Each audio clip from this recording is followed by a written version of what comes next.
21. NFL draft. The New York Jets select Sarah Fuller. Holy shit! Holy shit! Holy shit! Holy shit! Holy shit!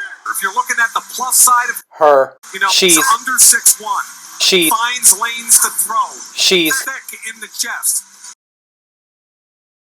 You saw it. It's not going to happen. It's not going to happen. After everything we've been put through, it's not going to happen. After the Co-Special Teams Player of the Week award in the SEC, after being nominated for some Courage Award, tell me that's not going to happen. People are joking about the Heisman. I know we're getting a little far-fetched. We're getting a little bit out there with it. And the memes and the jokes, they tell themselves. I wanted to say this about the program itself. I feel bad, sincerely, for the players involved. All of those guys out there that have been working hard playing football, and granted they stink, we know that, let's get that out of the way. These are still highly trained athletes. As I've said before, I couldn't get out there, none of us could.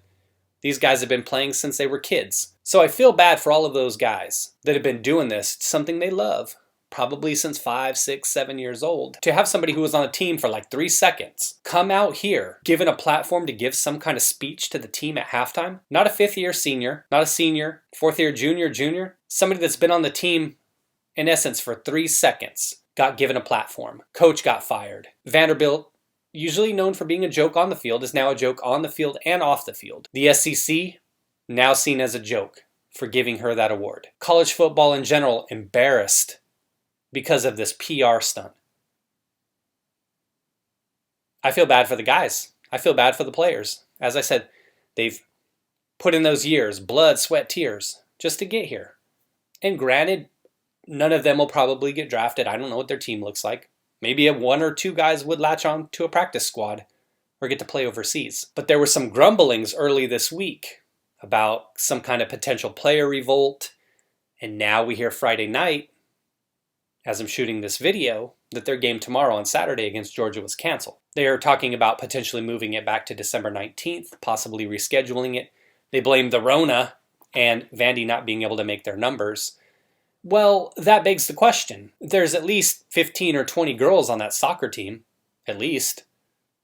Couldn't they have had them suit up? Why not field a team of all girls? Why just leave it at this? Let's go for it all.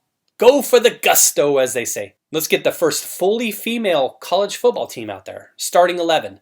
Just line them up on offense and defense. Girls soccer team, boom, throw some pads on them. Come on, let's make it happen. What do you have to lose anyway? I mean, it's not like they were an underdog by 34 points anyway, and I would still take Georgia on that bet. But even if these guys get to play that game, their last, for the seniors, to have all of this happen, it's an embarrassment to the program. How do you recruit going forward? How do you get a coach? Yeah, that one's pretty easy. You're just going to pay him a lot of money. Maybe they can hire a woman with no experience. Just give her some money.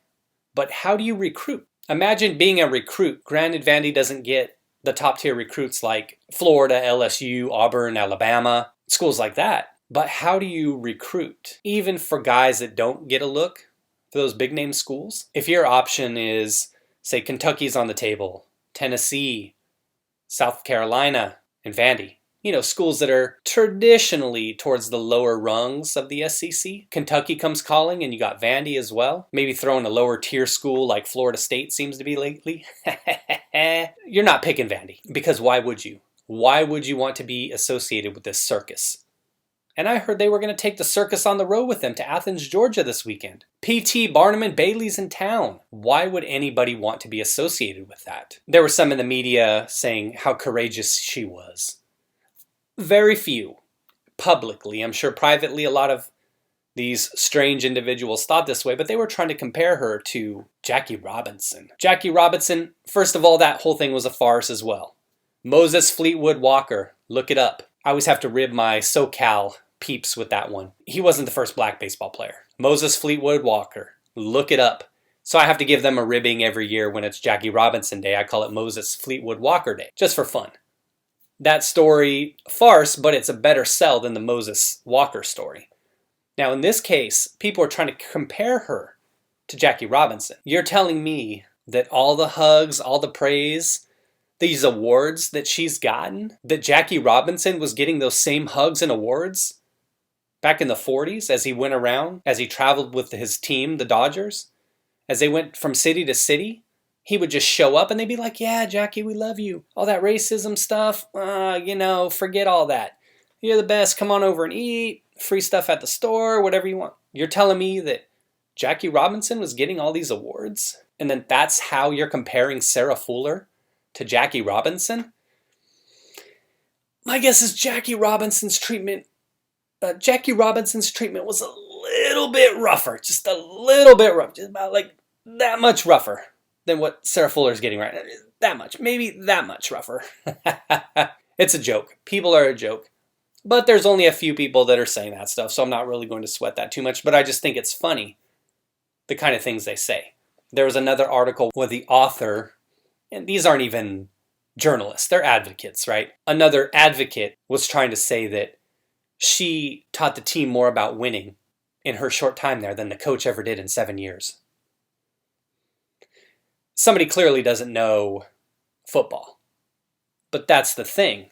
The coach was instrumental in getting her this platform. Why would somebody who's been on the team for, in essence, 3 seconds get to speak at halftime? Why was it not an upperclassman, somebody who's playing one of their final games with the team, that got to give that speech? I'm not going to rip her too much for it. I'm not going to rip her because they put her in this position. Granted, ego allowed her to get to where she is now with all of this stuff she's talking about. The things she said in the post-interview, the narcissism, she's responsible for that. But to start out, they put her in that position. So I can't fault her for that. I can fault her for her not saying no. She should have said no and deferred to somebody who was actually good. But I see these comments and they say, oh, I hope you don't have daughters who you would talk to like this, like in my last video. And then you have other people saying, oh, yada, yada, yada, it's only because she's a girl. And I'm like, no, it's because she's terrible. If you're watching this video and you're one of those people, just go away. This channel isn't for you, and reality isn't for you either. Nobody hates this woman because she's a woman. They hate the PR stunt because she's terrible. And she took opportunities away from somebody who was better. They could have gotten anybody pretty much on that football team, and they probably could have done better. You're telling me there's not several guys walking around campus that didn't kick before in high school? You're telling me that there's guys on that team, they're 53 scholarship players or practice squad, the guys that practice and are on scholarship? You're telling me that there isn't one of those guys that could kick a football further? Was there some kind of tryout? So I don't fault her so much for the beginning. Just what's happened ever since. Those are the kind of things that you can look at her and say, hey, it needs to stop. So that is what leads me to this. This is my plea to Sarah Fuller, because I know that her and her friends are all subscribed to all of my channels across all platforms. YouTube, Brighteon, BitChute, Rumble. I know they're there. I know they're lurking in the comments section waiting to leave some comments for me, some thumbs up. This is what I would say. Sarah, make it stop. Sarah Fuller. I said Stone Cold. Sarah Fuller. Sarah Fuller. Sarah Fuller. Sarah Fuller. Please make it stop, because it's not going to get any better. Look at the damage that you've already done. Put your ego aside, put your narcissism aside, and look at what you've done. Look at what you've cost people. The game may be made up on the 19th, sure. Maybe it won't. But look at what you've already cost. You got a guy fired.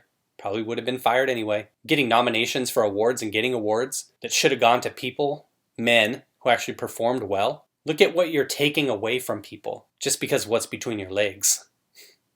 If there was a guy, for all of you out there who are on the Sarah Fuller train, if there was a guy who did what she did, they'd be laughed off the team. They'd be a meme forever. And she will be as well. She'll forever be a meme. That's all she'll be known for. That guy would be laughed off the team, and he'd probably lose his scholarship in a kicking competition. If not during that off week, during that off season, during spring ball. He'd be fighting for his scholarship if he kicked the way she kicked. Play like a girl?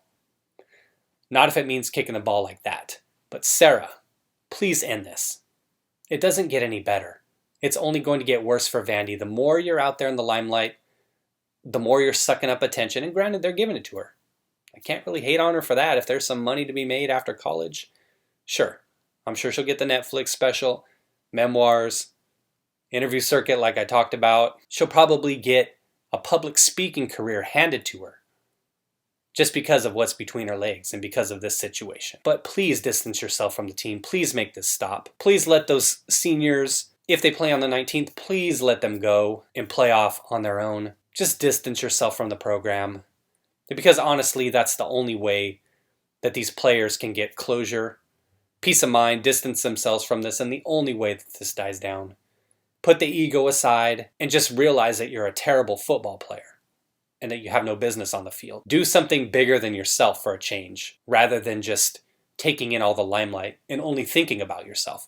You've caused enough damage, as I said, but please step away. Just distance yourself. Please let them finish the season without you. That's my plea. All right, everybody, that's all I got. That's really my plea. I really feel bad for the players, and I hope that she steps aside.